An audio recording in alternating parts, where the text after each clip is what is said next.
Bom dia, senhoras e senhores. Sejam muito bem-vindos à apresentação de resultados do primeiro trimestre de 2025 da Rede Mater Dei de Saúde.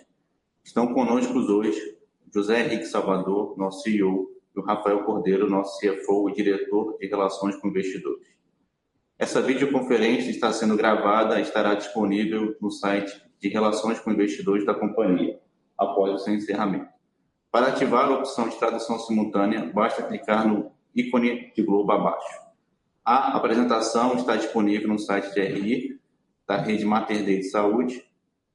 Antes de prosseguir, informamos que eventuais declarações a respeito de eventos futuros estão sujeitos a riscos e incertezas que podem fazer com que tais expectativas não se concretizem ou sejam diferentes do esperado. Essas previsões emitem opiniões unicamente na data que são feitas e a companhia não se obriga a realizá-las. Após a apresentação, iniciaremos a sessão de perguntas e respostas. E, caso queiram fazer alguma pergunta, por favor, levantar a mão que abriremos o áudio em seguida. Ou, caso prefiram, enviar uma pergunta por meio de chat. Pedimos que se identifique. Vou passar a palavra para José Henrique para iniciarmos a apresentação. Bom dia a todos. É um prazer estar aqui hoje para poder fazer o call de resultados, do primeiro trimestre do ano de 2025. Esse é um trimestre de recuperação em diversos elementos e fundamentos da nossa companhia, e nós vamos ter a oportunidade aqui de discorrer em relação a cada um desses elementos, que fizeram com que a gente tivesse um trimestre bem melhor, uma performance bem superior àquela que a gente reportou em relação aos resultados do quarto trimestre de 2024. A começar pela receita, nós tivemos nesse trimestre, e os números que nós vamos apresentar são todos números excluindo a participação do Porto Dias, ou os números dos hospitais da Rede Mater Dei. Nesse trimestre nós tivemos a maior receita líquida trimestral, 499 milhões de reais nesse trimestre, numa composição muito sadia de receita, Nesse trimestre nós também apresentamos o melhor ticket médio dessa série histórica, 2,6 milhões por leito, refletindo num melhor mix de especialidades nas nossas instituições, no melhor mix de operadoras e também no melhor relacionamento, demonstrando o melhor relacionamento com as operadoras da Rede Mater Dei, com a capacidade de incorporar repasses nos nossos tickets médios e, obviamente, aumentando nossa receita por essa via. Isso aconteceu mesmo num período de sazonalidade desfavorável.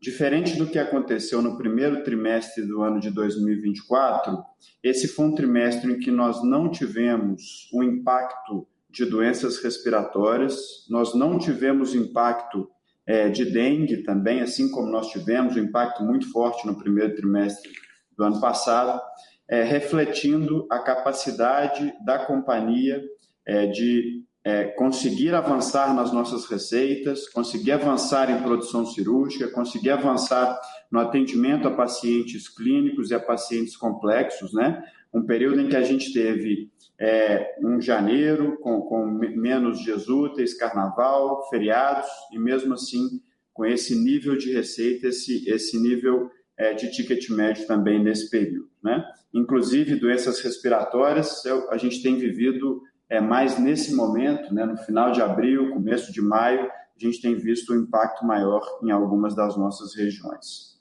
Esse foi também um trimestre que nós conseguimos demonstrar a nossa capacidade de trazer uma eficiência operacional ainda maior para as nossas operações. Conseguimos manter os nossos hospitais numa taxa de ocupação de 80%, incorporando aí o conceito também dos pacientes dia. Com isto, nós conseguimos uma maior diluição dos nossos custos, começamos a apresentar nesse trimestre uma normalização, por exemplo, dos nossos custos de pessoal depois da incorporação, né, dos custos pelo PL da enfermagem.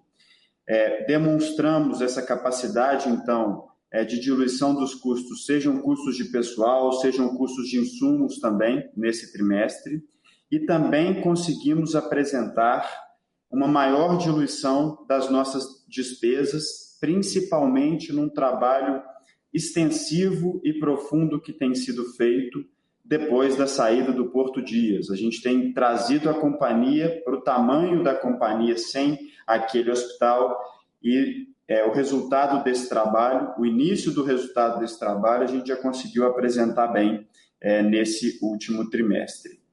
Quando a gente fala, né, o reflexo da receita, da receita saudável, né, e dessa eficiência operacional é refletido também nos nossos resultados de margem. Então, de novo, né, mesmo com uma sazonalidade desfavorável, nós tivemos nesse período um crescimento de 3,4 pontos percentuais em relação ao último trimestre do ano passado, e esse resultado foi o melhor em 4 trimestres e também melhor que a média do que foi apresentado no ano de 2024.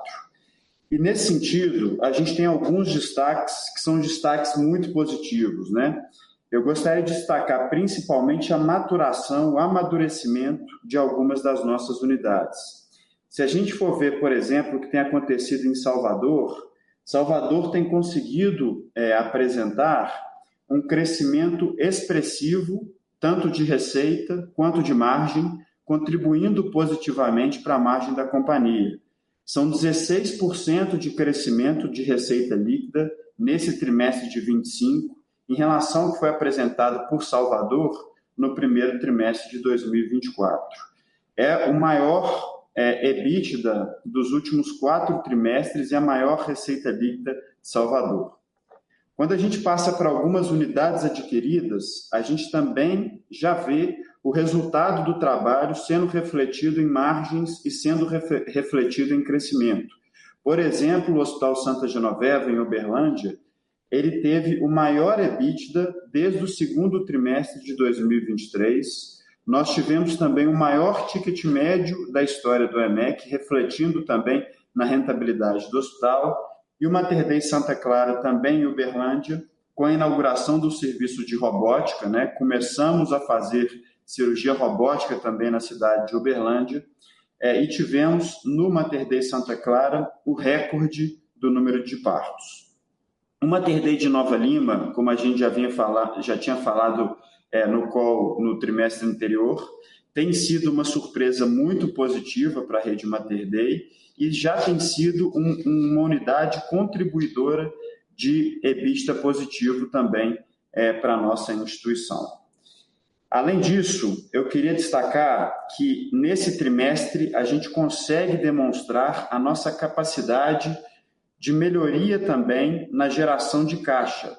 Foi um trimestre em que nós tivemos fluxo de caixa operacional positivo, né, com melhorias importantes no nosso capital de giro. O Rafael vai falar um pouco mais sobre isso daqui a pouco, possibilitando uma recompra de ações também nesse período e uma situação cada vez mais saudável da companhia em termos de caixa e deixando a companhia também cada vez mais numa situação mais confortável em termos de estrutura de capital e em termos também de endividamento. Passando um pouquinho mais à frente, né, nós também aprovamos na companhia, até por essa situação confortável que a gente tem de caixa, uma distribuição extraordinária de dividendos, né? São 25,3 milhões de reais a serem distribuídos, né, sendo cerca de 7,45 centavos, né, por ação, com o pagamento previsto até dia 31 de maio de 2025. Né, nós vamos divulgar mais detalhes dessa distribuição dos dividendos, com uma valorização dos acionistas e evidenciando também a saúde financeira da nossa companhia. Um outro ponto que é muito importante, nós tivemos também nesse período a reafirmação de rating pela Fitch. reafirmando, né, o nosso rating de duplo A positivo, mostrando a nossa resiliência de fluxo de caixa operacional, mas um ponto que é importantíssimo, né? Essa expectativa e essa manutenção de rating, ela incorpora a expectativa de maturação dos nossos ativos hospitalares. Então, a gente vê, por essa reafirmação, um ente externo, inclusive, trazendo esse atestado do que tem acontecido nos resultados econômico-financeiros de cada uma das nossas unidades, principalmente aquelas unidades que trazem um valor desproporcional para a companhia nos próximos meses, né? A gente também queria destacar a 3Data, né, com uma nova solução de inteligência artificial. Recentemente, nós, inclusive, soltamos um case com o Grupo Alfa, né, com impacto direto de mais de 100 milhões de reais no faturamento do grupo nesses últimos 8 meses. A 3Data tem sido uma parceira importante para a Rede Mater Dei na construção de produtos, na construção de soluções que têm ajudado muito a Rede Mater Dei e também outras empresas, e que certamente nos ajudará ainda mais, principalmente quando a gente olha internamente para a Rede Mater Dei, para esse nosso ciclo financeiro, por tudo que a gente pode fazer para poder deixar a companhia também cada vez mais saudável, cada vez mais pronta para os próximos desafios, né? Então, foi um trimestre, em resumo, um trimestre que a gente consegue demonstrar as melhorias dos nossos resultados, um trimestre que a gente consegue mostrar a expectativa em relação ao que vem para o ano de 2025, na maturação de cada uma das nossas unidades, e isso já refletido, mesmo num período de menor sazonalidade mais desfavorável, no resultado mais positivo para a companhia. Com isso, eu queria passar para o Rafael Cordeiro, que vai poder discorrer melhor sobre cada um dos nossos indicadores financeiros, de como é que a gente conseguiu performar nesse primeiro trimestre. Rafael. Obrigado, Zé Henrique. Bom dia a todos. Eu vou começar aqui na página dos destaques operacionais, destacando um dos alicerces fundamentais para o atingimento das nossas metas do ano e que foi fundamental para o atingimento do resultado deste trimestre, como o Zé Henrique destacou, que é a nossa taxa de ocupação. Voltamos a estar perto de 80%, considerando o paciente dia, que esse é o número meta que a gente tem. É claro que vai passar por maior sazonalidade, às vezes esse número até passa um pouco, a gente não consegue fazer esse controle por se tratar de algo muito vivo, mas na média, a gente trabalhando nesse número vai ser fundamental para o atingimento da parte pessoal nos custos. Esse é o segundo maior número dessa série de 5 trimestres. Como já foi destacado, o único que a gente teve uma taxa de ocupação mais alta foi durante o período da dengue. Então, esse trimestre é um trimestre na qual a taxa de ocupação, a gente teve uma diminuição de 21 leitos, mas foi adequado ao que a gente teve de demanda no trimestre. Passando para a parte de baixo, a gente teve uma queda de 0,7% em número de pacientes dias, mas a gente teve um crescimento significativo de 3,1% no ticket médio de paciente dia, né, de 7 para 7.200. Então, isso mais do que compensou a parte do ticket. Passando de página, indo para a página seguinte, destacando a receita, vou continuar falando sobre a questão do ticket. É o terceiro trimestre seguido que a gente tem um crescimento expressivo no ticket. Crescemos do segundo para o terceiro 4,3%. A gente cresceu do terceiro para o quarto 6% e agora a gente cresceu 3%. Para a gente atingir esse resultado, que é um crescimento ano contra ano de 14%, é uma disciplina muito grande que a gente está tendo de reajustes nas datas corretas. A gente tem tido um relacionamento com as operadoras muito melhor. Aquele passado ficou para trás. É claro que fica uma relação que sempre é uma relação que precisa estar no seu dia a dia sendo trabalhada, mas ela passou daquele sufoco que as operadoras tinham. Outro motivo é o mix de hospitais. A gente também tem crescimento, Nova Lima, Salvador, que são unidades que têm tickets maiores, então ajuda na composição desse 2,64 milhões de ticket por leito utilizado no primeiro trimestre, e outro é mix de especialidades. A gente está muito atento à questão das cirurgias, a gente viu que tinha um processo para a gente melhorar internamente, fizemos isso, estamos no meio do trabalho, então temos possibilidades ainda de ter ainda mais recuperação e destacar também o foco que a companhia tem em receitas fora do leito, né? Que nem sempre a gente tem a composição do ticket vindo de pacientes internados. Então, a oncologia e o SADT, que é a parte de imagem, laboratório, é um foco muito grande e o crescimento dessas novas unidades nessas especialidades fora do leito são fundamentais para o crescimento da nossa receita. Indo para a parte da receita, o lado direito do gráfico, a gente teve a melhor receita, R$500 milhão, receita líquida de R$500 milhão neste trimestre, um crescimento de R$12 milhões contra o último trimestre, que significa um crescimento de 2%. Então, tudo que eu destaquei aqui sobre os motivos do crescimento do ticket, eles refletiram na receita neste valor. Passando de página agora, indo para os custos e despesas, aqui vem um aprendizado muito grande. Nós tomamos não ficamos, a gente falou isso no call passado, satisfeitos com o resultado do quarto trimestre, ele não reflete a realidade e o que onde a companhia quer chegar.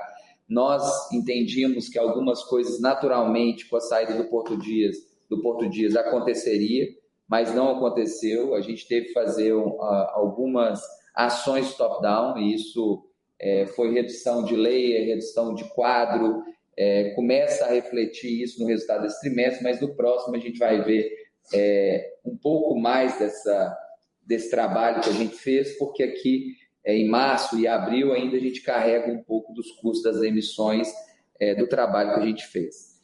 Matmed teve uma redução importante dentro do mix novo que a companhia tem, um trabalho também de negociação com os fornecedores.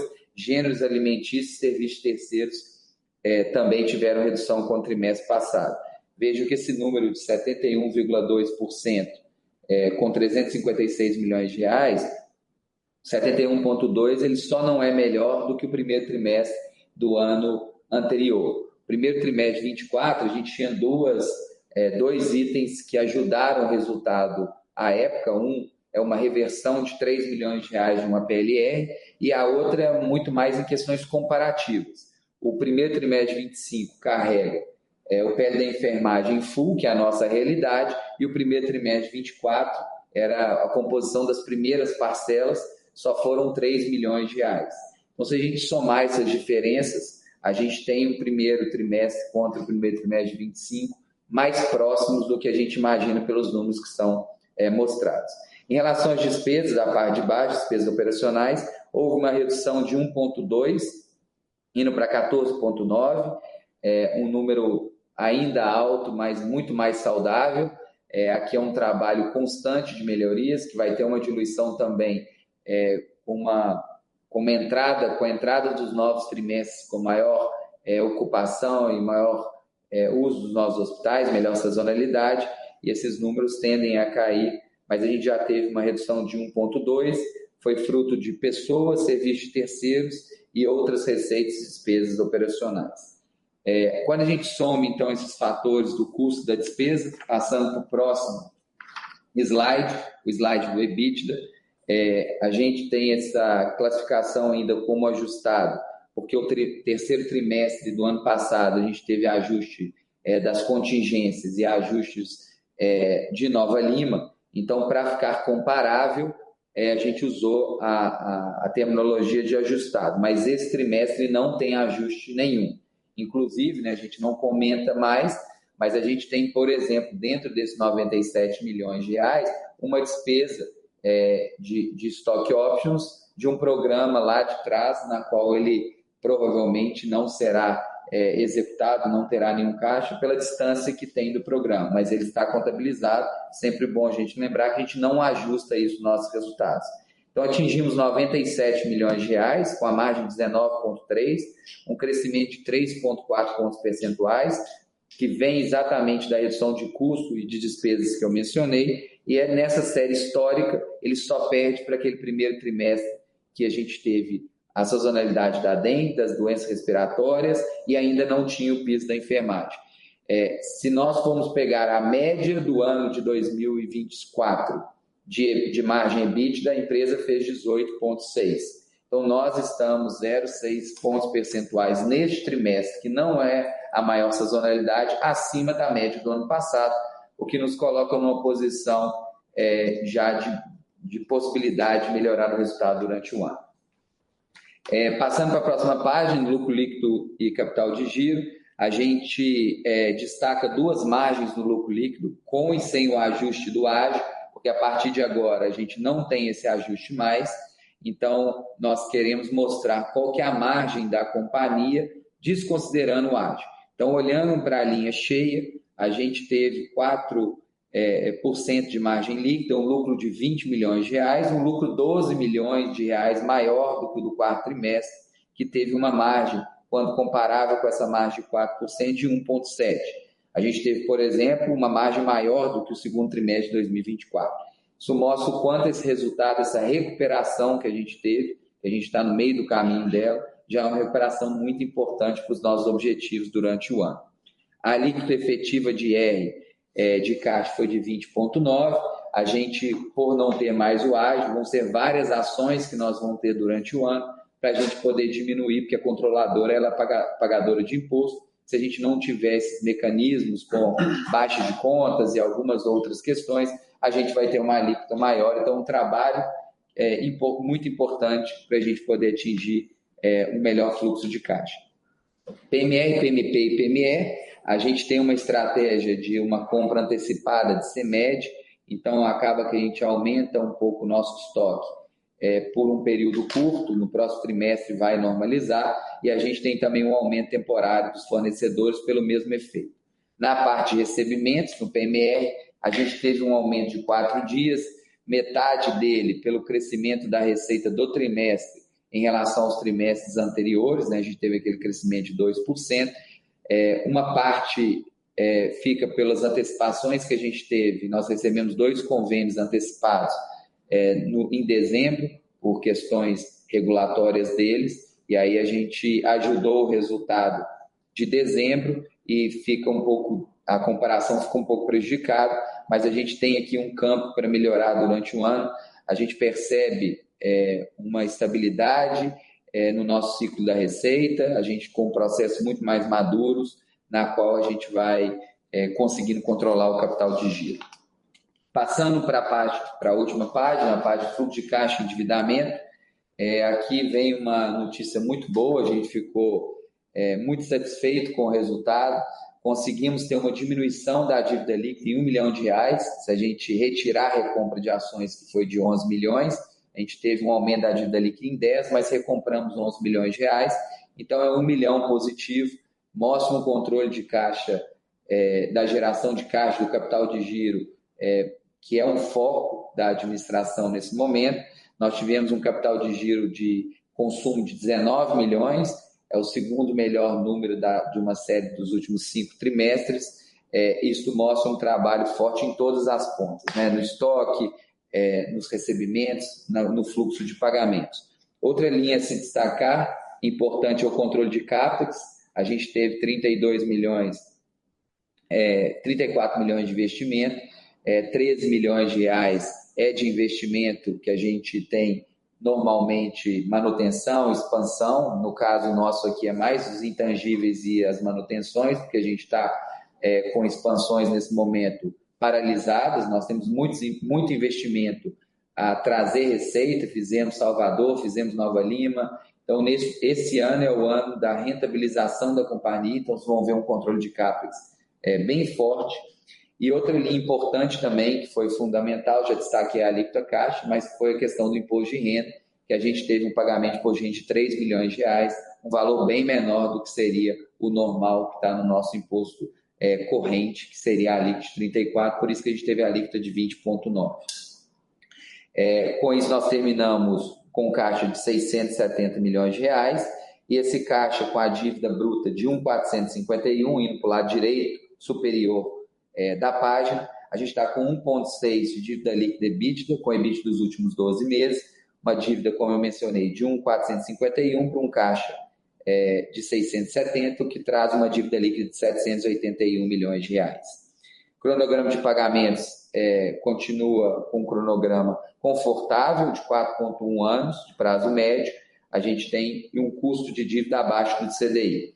Então, a situação financeira da companhia é uma situação que vem melhorando. Ela já é uma situação para o nosso setor e para o mercado brasileiro confortável, mas que a gente não tira o olho, vai ser foco junto com a rentabilidade, né? Aumento de rentabilidade da companhia, vai ser também um trabalho forte na parte do caixa, para geração de caixa, controle de custos e controle de investimentos. Então, termino aqui a minha apresentação, vamos abrir aí para perguntas e respostas. Muito obrigado.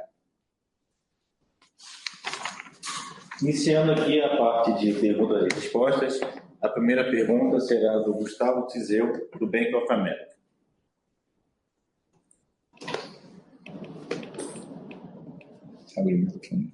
Opa, bom dia, pessoal. Obrigado pela oportunidade. São duas aqui do nosso lado. A primeira, a gente queria explorar um pouquinho da perspectiva de margens, né? Vocês já comentaram que há diversos fatores que vocês estão trabalhando para melhorar.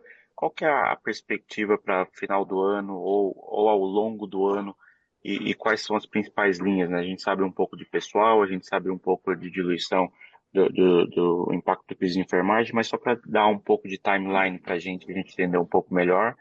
E aí o outro ponto é sobre leitos operacionais. O leitos operacionais, agora que vocês tiraram ali do release o Porto Dias, ele vem caindo, né? Por mais que você tenha ali vários ativos que estão rampando. É mais para entender, vocês estão focando na rentabilidade, mas o que está sendo contra ali? São as novas aquisições que estão fechando, as aquisições que vocês fizeram no passado que estão fechando leitos? Ou é alguma coisa específica dos leitos maduros para estarem offsetando esse crescimento de Nova Lima, Betim Contagem e Salvador? Só para a gente tentar entender um pouquinho dessa dinâmica. Obrigado, pessoal. Etiseu, bom dia, tudo bem? Muito obrigado aí pelas perguntas. Eu vou começar pela segunda, tá? Em relação aos leitos operacionais, o que a gente tem feito no trabalho aqui da companhia e já anunciado, né? A gente trouxe isso trimestre após trimestre, porque esse é um ponto importante para a gente trabalhar na nossa rentabilidade. Essa manutenção das nossas taxas de ocupação, né? É um trabalho também feito para redução de tempo médio de permanência dos pacientes na rede Mater Dei, para a gente trazer, inclusive, mais eficiência de custo e uma relação também cada vez mais saudável com as operadoras, sabe? A gente conseguir trabalhar e eficiencializar os nossos diversos hospitais para que esses hospitais sejam rentáveis, cresçam com segurança, né, e consigam também trazer essa sustentabilidade.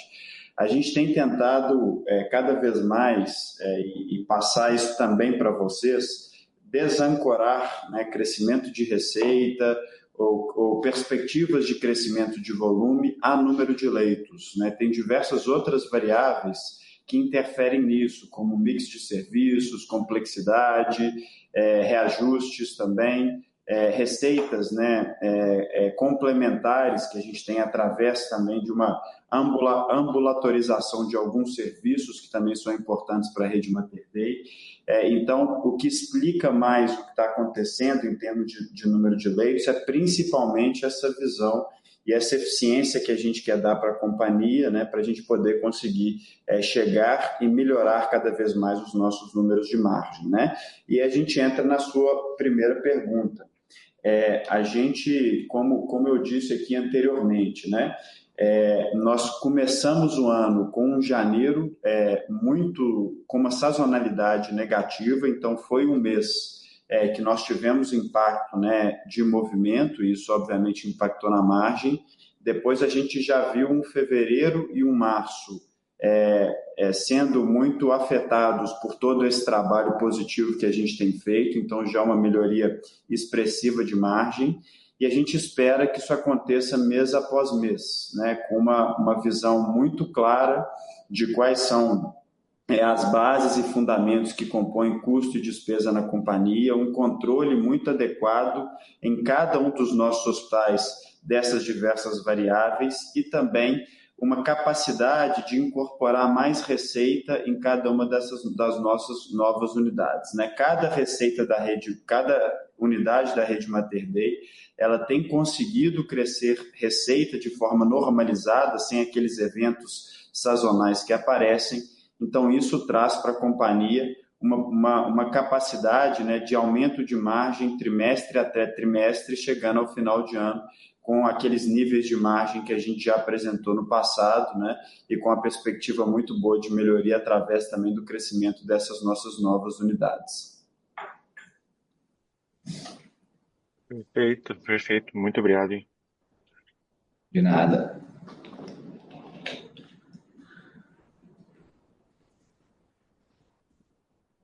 Próxima pergunta será do senhor Vinícius Figueiredo, do Banco Itaú. Bom dia, pessoal. Obrigado por pegar minha pergunta. Primeiro tópico que eu queria explorar é em relação a contas a receber, né? Se vocês puderem explorar um pouco, né, do que tem sido feito em relação a contas a receber, a gente observa aqui, né, que depois do Porto Dias você teve um alívio, mas quando a gente vê essa dinâmica do quarto trimestre para o primeiro trimestre, a gente imaginaria que teria até uma melhora talvez até mais expressiva por conta do mix de fontes pagadoras. Então, se vocês puderem só explicar um pouquinho aqui o que a gente deve esperar olhando para frente nessa linha aqui em específico, se deveria ser algo que acaba ajudando o ciclo de conversão de caixa ao longo do ano. E aí, um outro ponto aqui que acho que vocês até exploraram um pouco, né? Até legal que vocês colocaram um disclosure lá no release em relação ao crescimento do Hospital de Salvador em específico. Mas se vocês puderem falar um pouco de como que isso tem evoluído em relação a credenciamento, o ticket, quanto que isso dessa evolução da receita ela é composta de volume, quanto de ticket, e também se puderem dar uma ideia aqui, se isso daqui já acaba sendo menos detrator em margem, acho que ajuda também a gente a modelar. Obrigado. Vinícius, bom dia, tudo bem? Então, sobre a questão do contas a receber, a gente tem a gente vem falando sobre isso há alguns trimestres, né? E a gente sofreu, no primeiro momento, a gente sofreu bastante com a mudança da dinâmica, né? A gente teve as operadoras num trabalho muito mais duro do que era no passado, com alguns mecanismos, e o que a gente percebe do nosso lado, em que a gente está atuando nessas duas frentes, a primeira é a gente não deixar acumular por muito tempo discussões de recursos de gloss. Esse é o primeiro fato. Quando a gente deixa discussões de períodos anteriores mais distantes, começa a ter alguns pontos, clientes que saíram da base, e aí a perda, você começa numa discussão bem mais baixa. Então, esse processo é fundamental e a gente tem adequado a nossa forma de trabalhar a esse tipo de abordagem com os operadores. A segunda foi uma questão que demorou um pouco e que a gente está quase finalizado nesse aspecto, que foi regularizar algumas partes contratuais, entendimentos de tabelas, formas como que é constituída a relação do dia a dia por operadora. Isso também é um trabalho que essa dúvida gera por parte do operador a glosa, e aí fica um tempo para discutir. Então, a gente tem esclarecido alguns pontos, principalmente em credenciamentos novos, de novas praças, que às vezes elas, mesmo sendo a mesma operadora, são regras distintas e a gente às vezes aplicava a mesma regra. Então, a gente tem feito esse trabalho. Tem um crescimento também da unidade de Salvador e de Nova Lima, então tem um aumento de capital de giro dessas unidades, então a composição da nossa receita também mudou um pouco, e aí acaba tendo essa extensão. Teve esses adiantamentos que a gente teve no quarto trimestre que desbalanceiam um pouco. Então, a soma disso tudo, ele leva esses 4 dias, mas na nossa perspectiva não é uma perda de 4 dias na qual a gente teve uma queda na qualidade do nosso contas a receber. O que a gente tem para esse ano são alguns acordos importantes que a gente fez com as operadoras, de coisas do passado e que a gente acha que vai refletir mais à frente esse ano. A parte disso a gente teve no primeiro trimestre, mas a gente tem uma parte maior para os próximos trimestres que vai ajudar nesse número, inclusive, para a gente finalizar algum contas a receber, para ajudar até na alíquota efetiva do imposto de renda. Isso tudo está casado dentro da estratégia da companhia e a gente espera ter uma melhoria desses números, tá? Vou pegar daqui, Vinícius. Bom dia, né? Para poder falar também sobre Salvador, sua pergunta, né? Nós tivemos em Salvador no ano passado, né, a gente trouxe essas notícias em algumas das outras conversas, calls de resultado, mas também algumas reuniões que a gente faz em conferência, algumas atualizações que foram importantes em Salvador, principalmente relacionados a credenciamentos, né? Nós tivemos operadoras grandes da cidade que credenciaram o hospital em alguns produtos específicos que têm trazido volume também para a instituição, né? Tem se comportado, inclusive, de forma positiva para melhorar inclusive o nosso mix de convênios da unidade.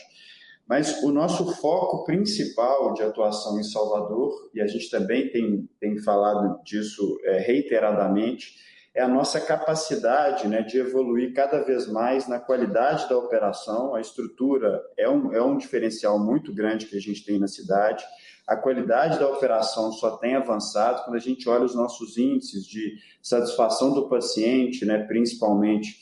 O nosso NPS da unidade tem sido um dos bons NPS que a gente tem, já comparáveis, né, às nossas unidades mais maduras, né, então índices que estão aí nas perspectivas de excelência dentro das categorias, né, de NPS, e também um trabalho muito forte de relacionamento e atração de equipes médicas de referência na praça, né? São equipes que estão vindo de outras instituições, que estão reforçando o corpo médico da nossa unidade e, com isso, estão fazendo com que a unidade possa ser cada vez mais preferencial, né?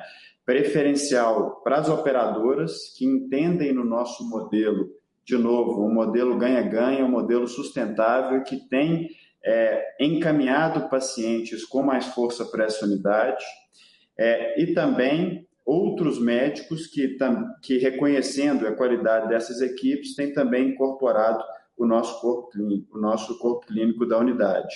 Isso tem refletido no número maior de pacientes, numa procura maior de pacientes, inclusive pacientes notórios, né? Procurando também cada vez mais a nossa unidade, e isso tem refletido, sim, num crescimento desproporcional de receita e numa incorporação positiva de margem. Como eu disse, né, janeiro foi um mês também sazonal para Salvador, né, a gente viu isso também refletido no Carnaval, que a gente sabe que também tem uma sazonalidade, mas estamos muito felizes com a forma que Salvador começou esse ano de 2025, né, com a margem que já foi aportada pela unidade, pelo nível de receita que essa unidade está apresentando. Eu não tenho dúvidas que o ano de 2025 será um ano ainda mais transformacional, de crescimento ainda maior de receita e margem para essa unidade. Claríssimo. Muito obrigado, Zé Henrique. Obrigado, Rafael. Obrigado a você. Um abraço. A próxima pergunta será do senhor Samuel Alves, do BTG.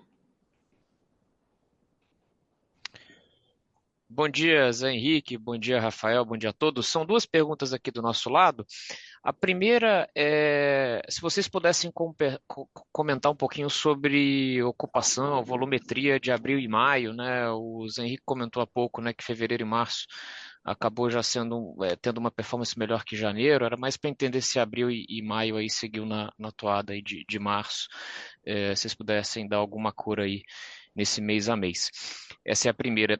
E a segunda, vocês comentaram brevemente na apresentação, é só para ter um pouco mais de detalhes, né? Quando a gente olha, né, o IR diferido ali do ágio das aquisições, nesse trimestre veio zerado, né? Acho que, salvo engano, vocês comentavam antes, né, que pelo fato de ter rodado com Porto Dias no balanço por algum tempo, vocês ainda conseguiriam abater um pouco desse ágio. Mudou um pouco do entendimento tributário? A gente deve ver essa linha zerada, então, a partir de agora? Só para explorar esse tema. Obrigado.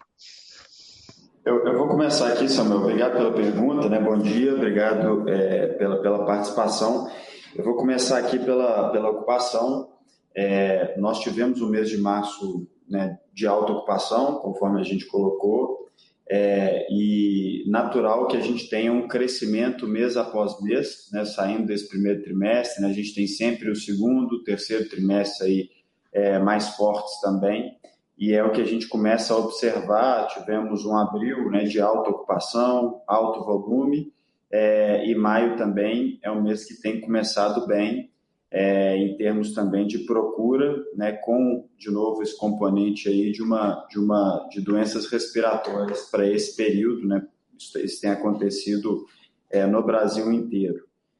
Então, nós temos uma disciplina muito grande para a manutenção dessa ocupação, com também a abertura de leitos, né, nesse período, por um aumento de volume, e estamos acompanhando isso muito de perto para que a gente possa fazer os movimentos, deixando a companhia com o crescimento que ela precisa, mas também com a eficiência necessária. Com base nisso, vou passar para o Rafael aqui para a segunda pergunta. Samuel, obrigado aí pela pergunta. Vamos só recapitular aqui. Ano passado, até o terceiro trimestre, a gente usava o ágil com aproveitamento de 100% dele. A gente tinha feito ele 1,60 a gente aproveitava todo mês e a gente refletia isso no ajuste do lucro. No último trimestre, a gente não tinha o Porto Dias, mas a gente tinha um prejuízo do ano, então a gente aproveitou a perda pela contabilização da saída do Porto Dias também como 100%. Este ano, o que aconteceu? A perda do Porto Dias, né, a venda do Porto Dias, gerou para nós um prejuízo fiscal. Então, dentro da alíquota que a gente pagou de 3 milhões, que a gente divulgou o nosso fluxo de caixa, ele entra o aproveitamento de 30%, porque tem aquela limitação quando vira prejuízo fiscal. Então, a gente teve um saldo de 105 milhões de reais, na qual a gente aproveita até 30% do lucro do período. Então, a gente vai utilizar esse saldo de 105, nós vamos utilizar outras ferramentas que tem na companhia também para diminuir o imposto pago e vai entrar. Então, não mudou nada, a diferença é que antes a gente aproveitava 100%, e agora a gente tem um aproveitamento limitado por ser outro conceito, que é o conceito de prejuízo fiscal. Tá? Tá claro. Obrigado, pessoal. Bom dia. A próxima pergunta será da senhora Bela Estanho, do JP Morgan.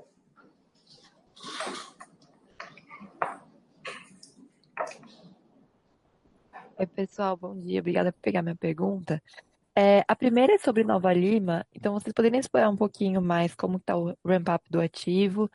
E aqui a minha dúvida é sobre como estão as conversas com as fontes pagadoras a respeito de credenciamento e também com o corpo clínico.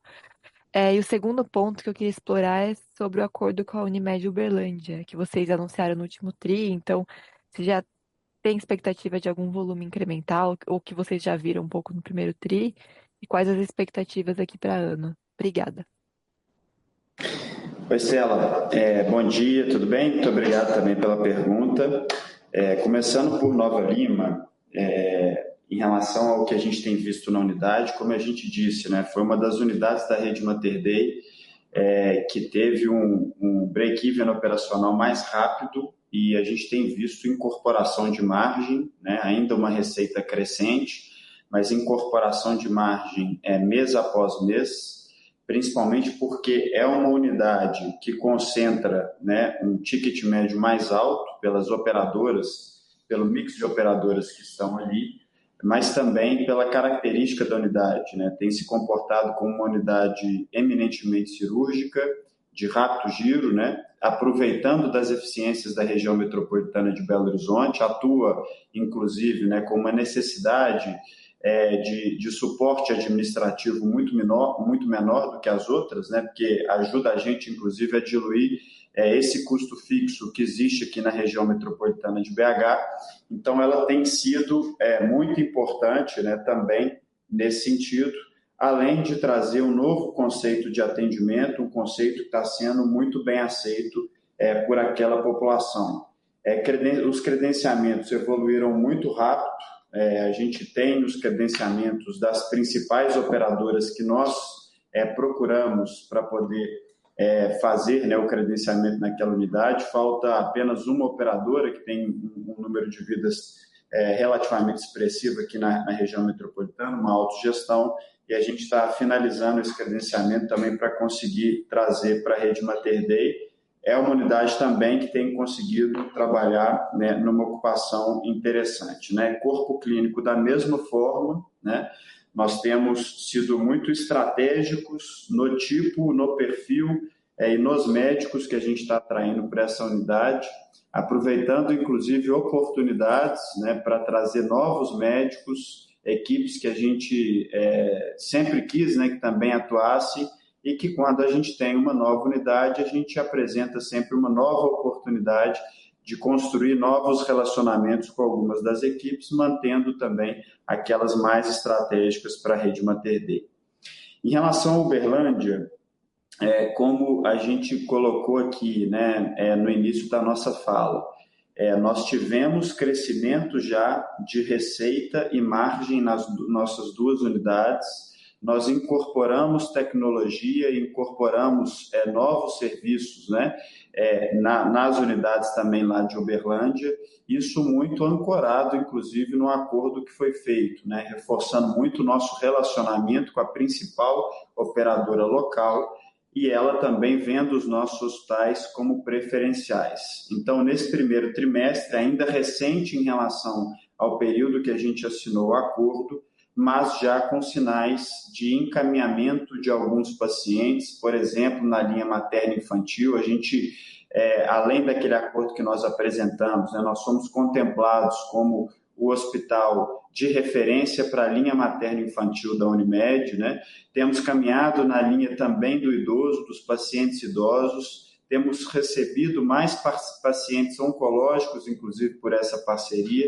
Então, o que a gente vê aí é uma perspectiva também positiva que esse acordo operacional vai trazer para a gente, ainda muito no início, mas que vai incorporar mais também receita e margem para o ano de 25. E muito obrigada. Ficou super claro.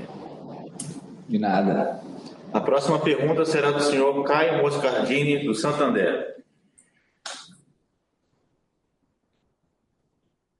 Oi, pessoal. Bom dia. Obrigado por pegar minhas perguntas. Duas perguntas aqui do meu lado. Queria saber como que está, né, a parte do credenciamento com a Sul América em Nova Lima e Salvador, se vocês avançaram nesse ponto. E uma segunda pergunta com relação às receitas fora do leito, né, que vocês até comentaram um pouco sobre isso durante o call. Qual que é a relevância, né, disso na receita total e como que é o econômico, né? Como que são as margens desse tipo de receita versus as margens que vocês geram aí dentro do hospital, né, com o leito propriamente dito. Obrigado.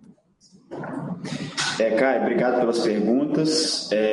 Não houve evolução nesse trimestre em termos de credenciamento da Sul América, nem em Nova Lima, nem em Salvador. Então, são duas unidades que nós não temos a parceria, né, com a Sul América. Temos aqui na região metropolitana de Belo Horizonte os nossos hospitais Santo Agostinho, Contorno, né, e Betim Contagem credenciados pela Sul América. Não avançamos nesse credenciamento de Nova Lima em específico, tá? Em relação às receitas fora do leito, vou deixar a Rafael também aqui complementar o final, mas só colocar um detalhe. A nossa visão em relação a isso, sabe, Caio, é que as unidades hospitalares, elas trazem muitas oportunidades da gente trabalhar em cadeia, em jornada, né?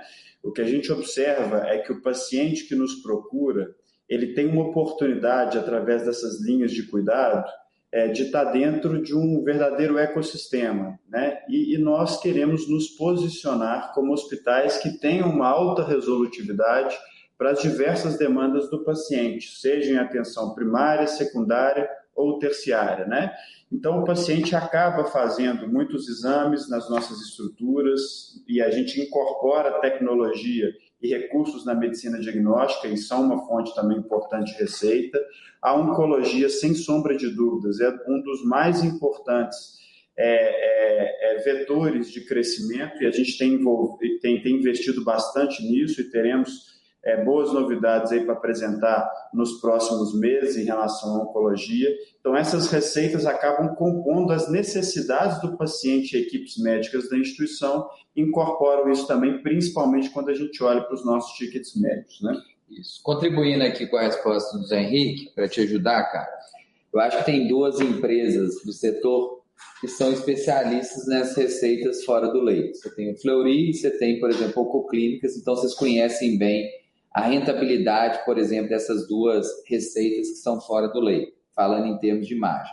Do ponto de vista da companhia, a gente destacou muito essa questão do fora do leito, não porque a nossa estratégia está mudando, mas muito para ajudar vocês a não ficar fazendo projeções dos números da Rede Mater Dei apenas como crescimento em reajuste ou abertura de leito.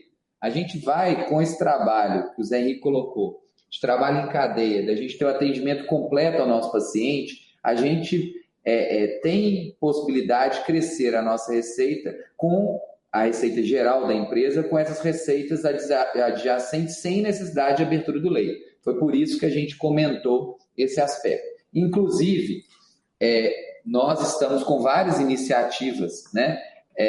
Usando inteligência artificial. A gente destacou muito a 3Data no começo para dizer o trabalho que ela tem feito com a gente.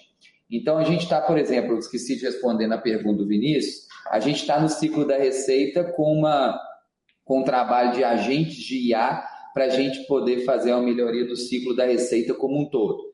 Na parte operacional, ontem mesmo a gente estava conversando aqui internamente, nós estamos com uma ferramenta na qual algum paciente nosso, né? Nós aqui não estamos falando em estar aumentando a necessidade do paciente. A gente está querendo evitar a saída de receitas do nosso hospital. Então, nós estamos com uma ferramenta robotizada. Se uma pessoa, né, um paciente vem ao nosso hospital e precisa de um exame, que ele faça dentro. Então, a gente está com uma ferramenta que antecipa e já manda para o nosso paciente, dentro do WhatsApp dele, a necessidade ou não de marcar aquela cirurgia que estava dentro do prontuário dele, já oferecendo algumas datas. Então, a gente tem hoje ferramentas para aumentar isso de coisa que está dentro de casa. Então, é isso que a gente quer destacar nesse sentido. Ficou claro? Não, tá ótimo, pessoal. Muito obrigado aí. Bom final de semana. Valeu. Valeu, obrigado. A próxima pergunta será do senhor Adeodato Neto, da Tuesday Capital.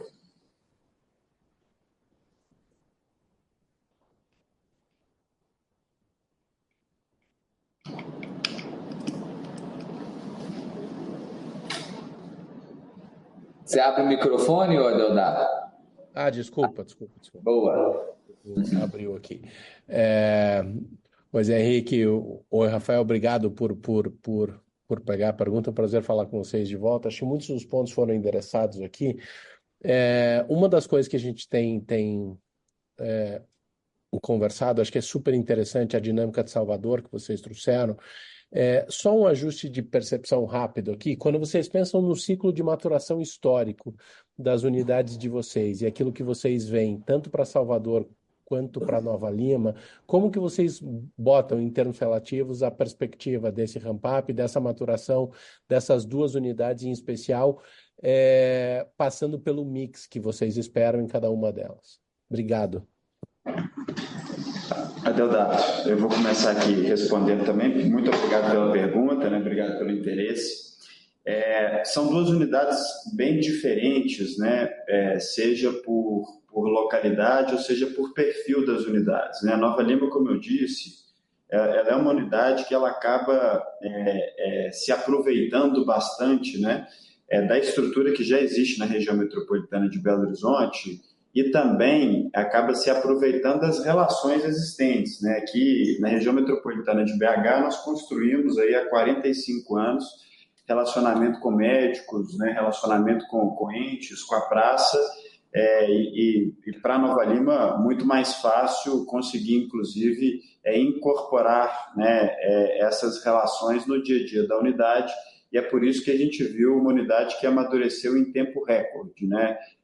Não só mais rápido do que Salvador, mas mais rápido do que qualquer outra unidade que a gente já tivesse aberto aqui também na região, por essas próprias características, e o conceito também foi implantado. Salvador foi uma unidade em uma cidade nova, né, uma praça a ser desenvolvida, com relações novas também, mas o mais importante de Salvador é que nós passamos por aquele período de comprovação das nossas características e comprovação do nosso modelo, né? Nós aprendemos muito, obviamente, com essa unidade nos 1 ano e meio, 2 primeiros anos de funcionamento, e esse terceiro ano, completamos 3 anos agora, né, em maio, já um ano de crescimento, seja de receita e de margens. E quando a gente vê como está acontecendo agora, né, um crescimento mês após mês, semana após semana, né? Novas equipes se aproximando também cada vez mais da unidade, a gente vê o quanto essa unidade cada vez mais vai incorporar também de receita e margem para a gente. E essa incorporação de Salvador também, para esse momento, desproporcional em relação à Nova Lima pelo tamanho, né? A gente tem visto um crescimento expressivo em oncologia, por exemplo, lá naquela unidade, em cirurgias complexas. É uma praça também grande, né, Salvador, com um número grande de vidas. Então, como eu disse anteriormente, né, o ramp-up para a eficiência operacional, né, para o break-even operacional já aconteceu, e a gente já começa a incorporar margens aí, melhorando o resultado global da companhia. Neto, só uma complementação que o Zé Henrique colocou. Para a gente ter sucesso nas praças que a gente está e a gente escolhe a dedo onde a gente quer estar, nós temos que ter relevância, ter uma conexão com a região, né? Essas sequências de M&A trouxe alguns aprendizados nesse processo de que não é só abrir praças e ficar espalhando crescimento e falar que é uma empresa nacional. Você tem que ter essa abrangência para ser uma empresa grande, para ser representativa em negociações da parte de custos, mas você precisa ter um DNA local na qual você tem uma marca regional. Senão, a gente viu que escapa um pouco as características. Nova Lima, ela é a continuidade de uma classe que a gente quer ser, que a gente é líder em BH e quer manter isso por muitos anos. Então, tem uma conexão enorme com BH, nas mesmas tabelas, com diluição de custo. Então, uma unidade pequena, dentro dos padrões nossos, com 117 leitos, que a gente já vê um crescimento grande e a gente acha que vai ter agora vai começar a ter mais ainda um desdobramento em outros receitos, oncologia, cirurgia. Falando de Salvador, a gente tem ocupado um espaço que a gente não tem tomado espaço de ninguém. A gente está ocupando alguns hospitais se enfraqueceram nesse processo em Salvador e a gente, da nossa forma de levar, nós temos conseguido ser uma cara para a população de Salvador, né? Essa semana, por exemplo, a gente recebeu uma paciente muito especial no nosso hospital que fez uma publicação nas redes sociais que mostra um pouco de como a gente está tendo a cara de Salvador e esse é o nosso objetivo. A gente vai crescer criando um DNA que nós conseguimos em BH durante 45 anos e que a gente está lá no caminho de fazer. E a gente acha que quando isso vem, você solidifica tanto a sua marca como o resultado com bons médicos. Então, a gente está muito satisfeito com o crescimento e ele vai ser fundamental para os resultados, tanto de tamanho de EBITDA que aquele hospital pode dar, como composição de margem para a rede Mater Dei. E só para acabar de completar essa resposta, sabe, tem um ponto muito especial em relação a Salvador, sabe?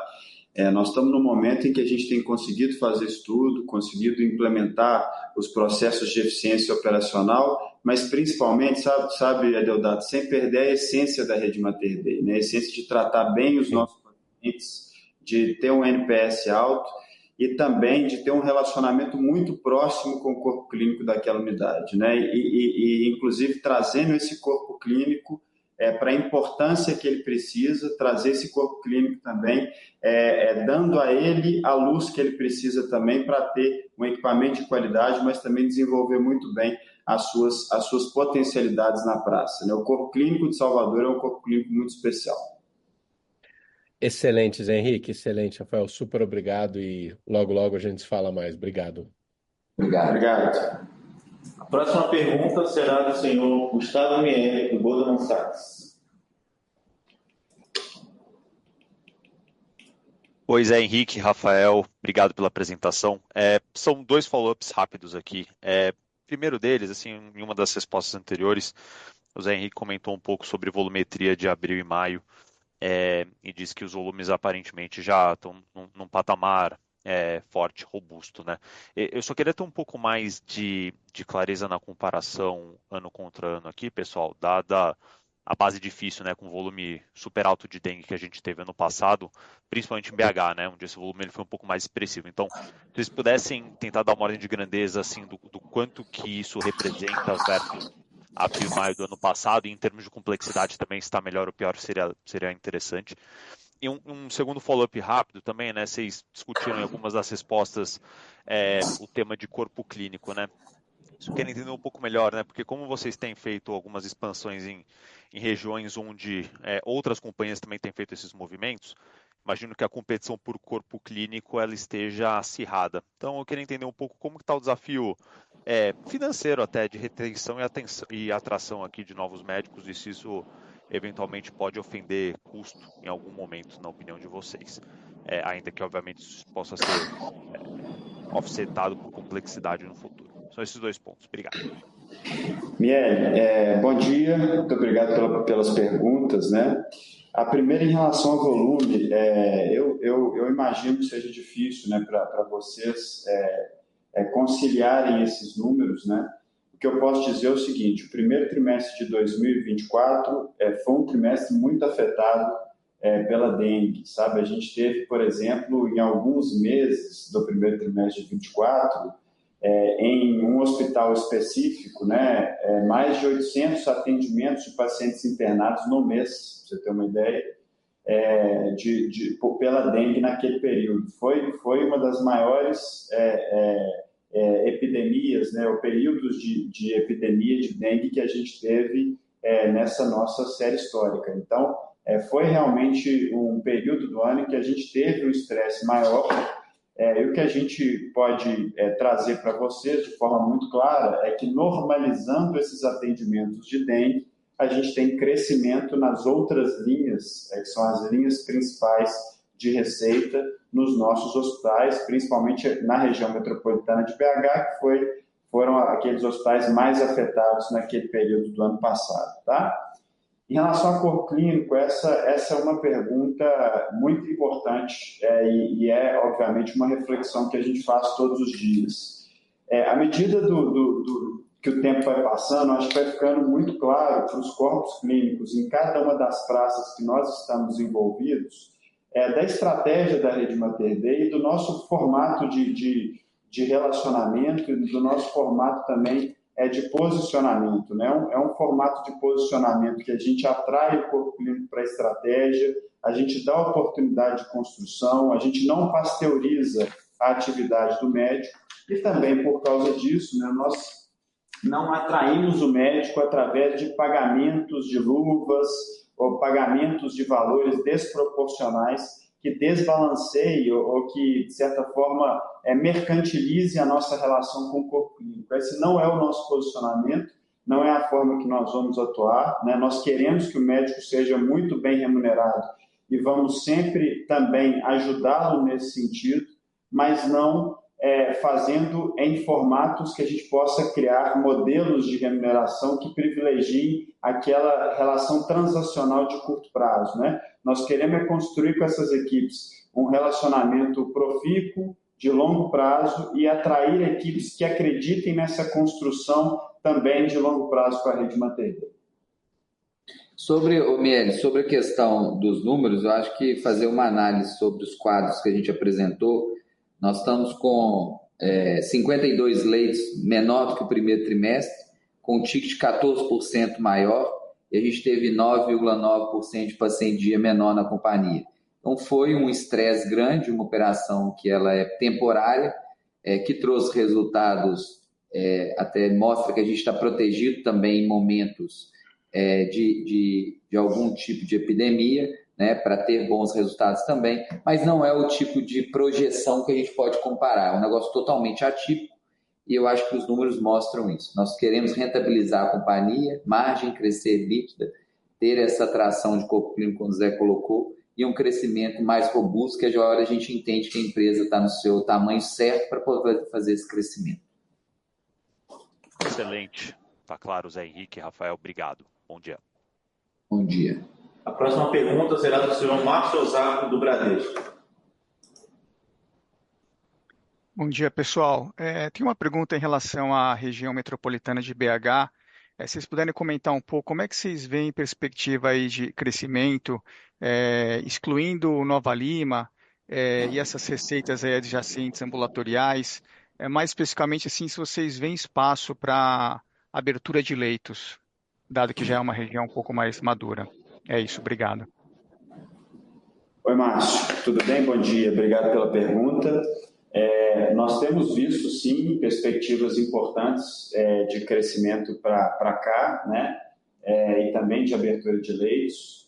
A gente, como eu disse, eu tenho sempre que voltar nessa questão para a gente tentar normalizar a visão SUS também para esse crescimento de número de leitos. Nós tivemos o primeiro TRI do ano passado, que foi um TRI mais sazonal, sazonalidade que não vê agora. Ela até está vindo nesse final de abril e maio, né? Para a gente deixar bem claro aqui. Nova Lima, é importante que ele não seja dissociado, Márcio, dessa também estratégia, porque muitas das vezes novas equipes começam por Nova Lima, mas usam também as outras unidades, né? Então, por exemplo, usam Nova Lima para poder atender os pacientes, fazer um tipo de cirurgia, mas tem um equipamento que está em outra unidade, então a gente consegue, através de Nova Lima, também reforçar os relacionamentos na nossa praça. Mas nós estamos trabalhando, seja em orçamento e execução, para que cada uma dessas nossas unidades cresça, seja o Santo Agostinho, seja Betim Contagem, né? Seja também o Mater Dei da Contorno. Tá ok, obrigado. De nada, Márcio. Então, terminamos aqui a lista de perguntas e respostas. Obrigado, gente. Estamos chegando ao fim. A gente conseguiu colocar aqui alguns elementos. Muito obrigado àqueles que fizeram a pergunta e seguimos à disposição aqui, né, Rafael e o time, para esclarecer mais qualquer ponto que possa trazer para vocês uma perspectiva, um entendimento melhor do momento da companhia. Muito obrigado, viu? Obrigado, bom dia.